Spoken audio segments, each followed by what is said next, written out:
आज माननीय supreme court का चंडीगढ़ के मेयर चुनाव में ऐतिहासिक फैसला आया है। हम सब ने देखा कि किस तरह से चंडीगढ़ के चुनाव में साफ साफ था कि 20 वोट इंडिया गठबंधन के थे, 16 वोट बीजेपी के थे। 20 में से 8 वोट किस तरह से इंडिया गठबंधन के वोट गलत तरीके से इनवैलिड डिक्लेयर कर दिए गए और इंडिया गठबंधन के कैंडिडेट कुलदीप कुमार को हारा हुआ डिक्लेयर कर दिया गया, बीजेपी के कैंडिडेट को जीता हुआ डिक्लेयर कर दिया गया। मामला जब सुप्रीम कोर्ट में गया तो सुप्रीम कोर्ट ने बहुत जल्दी सुनवाई करके और आज जो पूरा जो प्रोसेस भी था, किस तरह से माननीय सुप्रीम कोर्ट ने सारे बैलेट पेपर मंगाए अपने पास, बैलेट पेपर खुद देखे और आज रिजल्ट डिक्लेयर कर दिया। ये मुझे लगता है कि भारतीय इतिहास के अंदर शायद पहली बार हुआ है। हम सुप्रीम कोर्ट का बहुत बहुत शुक्रिया अदा करते हैं कि इतने कठिन समय में आज जो देश के अंदर जो हालात हैं, पूरा डिक्टेटरशिप चल रही है, जनतंत्र को कुचला जा रहा है जगह जगह, सारे इंस्टीट्यूशंस जो हैं वो एक तरह से कुचले जा रहे हैं, रौंदे जा रहे हैं। ऐसे में सुप्रीम कोर्ट का ये जो फैसला है ये बहुत मायने रखता है जनतंत्र के लिए और जनतंत्र को बचाने के लिए ये सुप्रीम कोर्ट का फैसला बहुत अहम है। इंडिया गठबंधन, इसलिए हम सुप्रीम कोर्ट का बहुत बहुत शुक्रिया अदा करते हैं। इंडिया गठबंधन की ये बहुत बड़ी जीत है, पहली जीत है, बहुत बड़ी जीत है और बहुत बड़े मायने रखती है। एक तरह से उन लोगों से छीन के लाए हम लोग ये जीत। उन लोगों ने तो चोरी कर लिया था ये चुनाव, उन लोगों ने तो वोट चोरी कर लिए थे, लेकिन हमने हार नहीं मानी। हम आखिरी समय तक लड़ते रहे, संघर्ष करते रहे और अंत में हमारी जीत हुई। तो ये पूरे देश के लिए, इंडिया गठबंधन के लिए बहुत बड़ी जीत है और बहुत बड़ा संकेत देती है देश को। जो लोग कहते हैं कि बीजेपी को हराया नहीं जा सकता, बीजेपी को हराया जा सकता है, एकता से हराया जा सकता है, अच्छी प्लानिंग और स्ट्रेटेजी से हराया जा सकता है और मेहनत से हराया जा सकता है। ये इस चुनाव के नतीजों ने साबित कर दिया। तो मैं इंडिया गठबंधन के सभी पार्टनर्स को बहुत बहुत इसके लिए बधाई देता हूं। चंडीगढ़ के लोगों को बधाई देता हूं, जिनको चंडीगढ़ के लोगों की एक तरह से जीत हुई। चंडीगढ़ के लोगों ने तो नतीजा यही दिया था कि भाई इंडिया गठबंधन का कैंडिडेट मेयर बनना चाहिए, लेकिन उन्होंने चोरी कर लिया चुनाव। तो एक तरह से जनता की हार हो गई थी, लेकिन अब जनता की जीत हुई है और पूरे देश की जीत हुई है। पूरे देश ने देखा कि किस तरह से बीजेपी ने यह चुनाव चोरी किया। इस चुनाव में 36 वोट थे टोटल, बीजेपी के, कांग्रेस के, आम आदमी पार्टी के, अकाली दल के 35 काउंसलर और 1 मेंबर ऑफ पार्लियामेंट, 36 वोट थे। उन 36 वोट्स की काउंटिंग में बीजेपी वालों ने 8 वोट चोरी कर लिए, 25% वोट चोरी कर लिए 36 के अंदर। सोचो,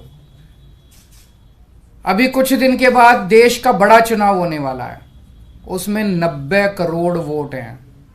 अगर ये 36 वोट में से 25% वोट चोरी कर सकते हैं, 90 करोड़ वोटों में ये कितने वोटों की चोरी करेंगे, सोच के भी रूह कांप उठती है, रोंगटे खड़े हो जाते हैं।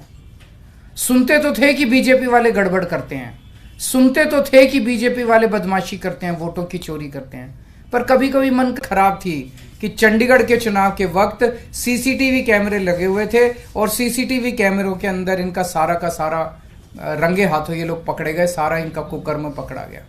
इससे साफ जाहिर है कि कितने बड़े स्तर के ऊपर ये वोटों की चोरी करते हैं। अब बड़ा मसला ये है, पूरे देश को सोचना पड़ेगा कि अगर जनतंत्र नहीं बचेगा तो कुछ नहीं बचेगा। आज जितनी कॉन्फिडेंस के साथ ये कह रहे हैं 370 सीट आएंगी, 370 सीट आएंगी, एक तरह से देश के लोगों को चैलेंज कर रहे हैं ये लोग कि तुम्हारे वोट की जरूरत नहीं है हम लोगों को, हमारी तो आ रही है 370 सीट। तुम्हारे वोट की जरूरत नहीं है हम लोगों को, हमारी तो आ रही है 370 सीट। अगर उन्हें इतना कॉन्फिडेंस है 370 सीट का, कहां से आ रहा है ये कॉन्फिडेंस? कुछ तो गड़बड़ कर रखी है इन्होंने। और जिस देश, अगर किसी देश के अंदर चुनाव के पहले पार्टियां साफ साफ कहना चालू कर दे हमें वोट की जरूरत नहीं है, हमें लोगों की जरूरत नहीं है, उस देश के अंदर फिर जनतंत्र बहुत बड़ा खतरे में है। पूरे देश को मिलके 140 करोड़ लोगों को मिलके जनतंत्र को बचाना पड़ेगा। इससे ये भी साफ है ये लोग चुनाव जीतते नहीं हैं, ये लोग चुनाव चोरी करते हैं। आज ये पूरे प्रकरण ने, चंडीगढ़ के पूरे चुनाव ने इन लोगों को बेनकाब करके पूरे देश के अंदर बेनकाब कर दिया इन लोगों ने। दूध का दूध और पानी का पानी हो गया। मैं फिर से एक बार इंडिया गठबंधन को बहुत बहुत बधाई देता हूं और माननीय सुप्रीम कोर्ट को बहुत बहुत शुक्रिया अदा करता हूं। अगर एक दो क्वेश्चंस आपके हैं तो। 3 पार्षद भी बीजेपी में चले गए, वो भी एक बड़ी चीज है कि इनका पूरा षड्यंत्र क्या था, कि षड्यंत्र था कि हमारे अब पार्षदों को तोड़ेंगे। ये चुनाव, जैसा मैंने कहा कि पहले तो पूरी कोशिश करते हैं ईवीएम में धांधली कर दो, इसमें धांधली कर दो, किसी भी तरह से चुनाव जी, अगर हार जाएं तो फिर ये काउंसलर्स को तोड़ना चालू कर देते हैं, एमएलएस को तोड़ना चालू कर देते हैं, सरकारें गिरानी चालू कर देते हैं, ईडी लगा देते हैं, सीबीआई लगा देते हैं, पैसे की गड्डियां फेंकते हैं उनकी तरफ, सब तरह से तोड़ने की कोशिश करते हैं। ये जनतंत्र थोड़ी है। सर इस चुनावों ने दिखाया कि कैसे अगर आम आदमी पार्टी और कांग्रेस मिल जाए तो बीजेपी को हरा सकते हैं। मैंने अभी यही बोला। तो क्या पंजाब में भी आप इस पर? ये मैंने बोला कि किस तरह से अगर हम सारे लोग इकट्ठे हो जाएं, इंडिया गठबंधन के इस चुनाव ने एक बहुत बड़ा मैसेज दिया है। जो लोग कहते हैं कि बीजेपी को हराया नहीं जा सकता, बीजेपी को हराया जा सकता है अगर हम संगठित हो जाएं, एक हो जाएं, स्ट्रैटेजी से काम करें और मेहनत करें, हम बीजेपी को हरा सकते हैं। हमने ये चुनाव में हरा के दिखाया है। पंजाब में सोचेंगे दोबारा से? नहीं, वो स्ट्रैटेजी जीतने की स्ट्रैटेजी है, आप उसमें चिंता मत करो, उसमें जीतेंगे।